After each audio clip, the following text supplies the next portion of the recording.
আসসালামু আলাইকুম প্রিয় দর্শক, আজ সজনে ডাঁটার চচ্চড়ি করব বা সজনে ডাঁটা নিরামিষ করব। সাথে থাকছে আলু আর ডালের বড়ি। তো খুবই সিম্পল, সবাই যে যার মতো করে থাকে, আমি আমার মতোই করছি। এভাবে আমি প্রায়ই করি, সেটাই আজ আপনাদের সাথে শেয়ার করব। তো চলুন কথা না বাড়িয়ে আমরা মূল ভিডিওতে চলে যাই। সজনে ডাঁটার নিরামিষ করব বা চচ্চড়ি যে যেভাবে বলে।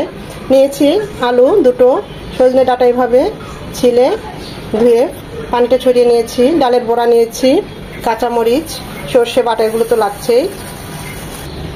সর্ষের তেল দিয়ে দিচ্ছি, তেলটা একটু বেশি দিয়েছি কারণ আমি সবজিগুলো ভাজবো, ডালের বড়াটা ভাজবো, সেই জন্য প্রথমেই দিয়ে দিচ্ছি ডালের বড়া। এগুলো একটু ভেজে নেব, লাল লাল করে কড়া করে ডালের বড়াগুলো ভেজে নেব।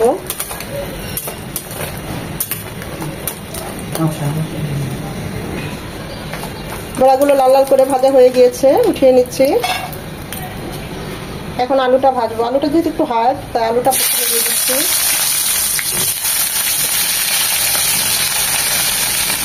সামান্য একটু হলুদ গুঁড়ো, সামান্য একটু লবণ দিয়ে আলুটা ভেজে নেব। একদম কড়া করে ভাজবো না, জাস্ট মিনিট 2-3 আলুটাকে ভেজে নেওয়ার পর উঠিয়ে নিচ্ছি। এর চেয়ে বেশি ভাজবো না। এই তেলে দিয়ে দিচ্ছি সজনে ডাঁটাগুলো। আমরা তো সাজনা বলি, অনেকে সজনে বলে, এখন কে কি বলে জানি না। জাস্ট এটা 2-3 মিনিট ভেজে নেব।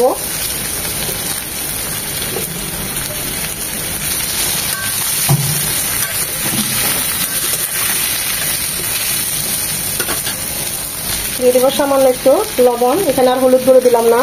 জাস্ট 2-3 মিনিট ভাজবো, একদম কড়া করে লাল লাল করে ভাজার কোনো দরকার নেই। 2 মিনিট একটু ঢাকা দিয়ে নিলাম।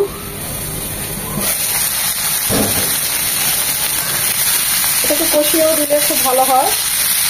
এর আগে আমি একবার কষিয়ে সাদা চচ্চড়ি করেছিলাম, আবার এভাবে একটু হালকা করে ভেজে নিয়ে করলেও খুব ভালো হয়।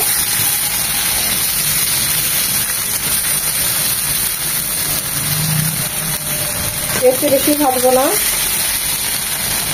তাহলে কালারটা চেঞ্জ হয়ে যাবে। যেহেতু এটা আমরা পরে আবার রান্না করবো, ওভারকুক হয়ে যাবে, তখন খেতে ভালো লাগবে না।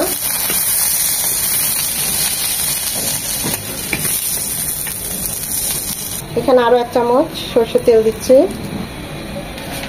1 চামচ পেঁয়াজ কুচি দিয়ে দেবো, 2-3টা শুকনো মরিচ।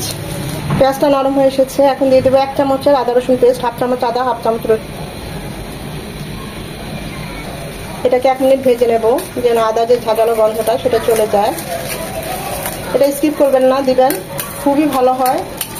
তবে বেশি দেওয়া যাবে না, একদম পরিমাণ মতো। আদা রসুনটাকে 1 মিনিট ভেজে নেওয়ার পর দিয়ে দিব 1/2 চামচ হলুদ গুঁড়ো, 1/2 চামচ মরিচ গুঁড়ো।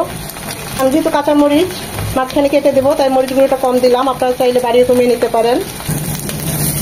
মশলাটা যেন পুড়ে না যায় আর কষানোটাও যেন ভালো হয়, তাই সামান্য একটু গরম পানি দিয়ে দিলাম।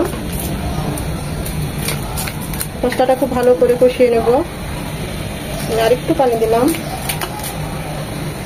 এই স্টেজে এসে পানি দেওয়ার পর এখন দিয়ে দিব এখানে 2 চামচ সাদা কালো সর্ষে বাটা আছে, সেটা দিয়ে দিচ্ছি।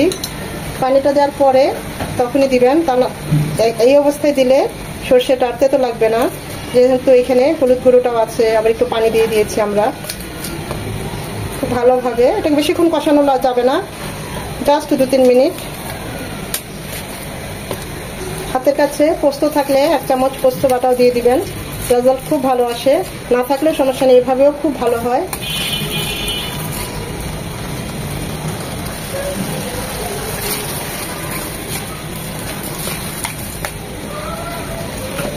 এখন দিয়ে দিব সজনে ডাঁটা এবং আলু, যেগুলো ভেজে নিয়েছি।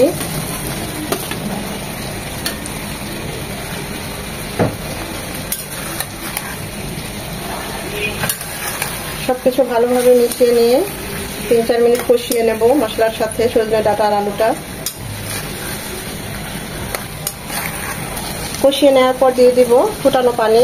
এখানে যে যেমন গ্রেভিটা রাখেন, ঝোল রাখলে পানিটা একটু বেশি দিবেন, একদম মাখো মাখো রাখলে পানিটা ওই অনুযায়ী দিবেন। আলুটা যেন সেদ্ধ হয়, সজনে ডাঁটাগুলো যেন সেদ্ধ হয়। আমি 1/2 কাপ দিলাম, কারণ এটা একটু শুকনো শুকনো হলেই ভালো লাগে। খুব বেশি ঝোল ঝোল ভালো লাগে না। আর একটু দেই, কারণ বড়িটা দেব। 1 কাপ পানি দিলাম, দিয়ে দেবো স্বাদ মতো লবণ, পরে টেস্ট করে দেওয়া যাবে। কাঁচা পাকা মরিচ এভাবে কেটে দিয়েছি ঝালটা বের হওয়ার জন্য।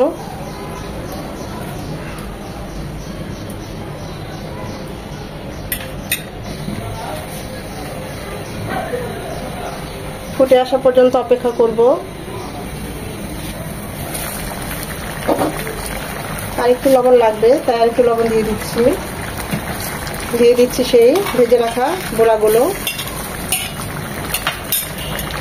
দিয়ে দেবো 1/2 চামচ ভাজা জিরে গুঁড়ো। এটা রান্না হবে 10 মিনিট।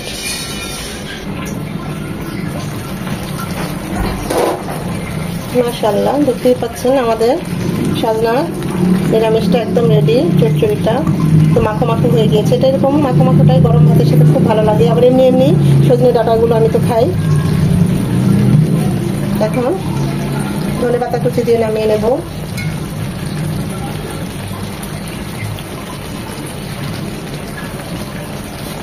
আমাদের রান্নাটা অলমোস্ট ডান।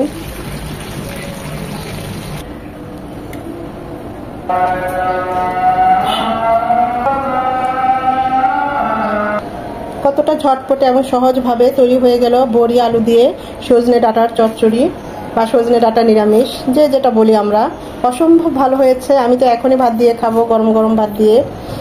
আবার এমনিও সজনে ডাঁটা আমি প্রায় খেয়ে থাকি, তো খুবই ভালো হয়েছে। একবার হলেও ট্রাই করতে পারেন যদি ভালো লেগে থাকে।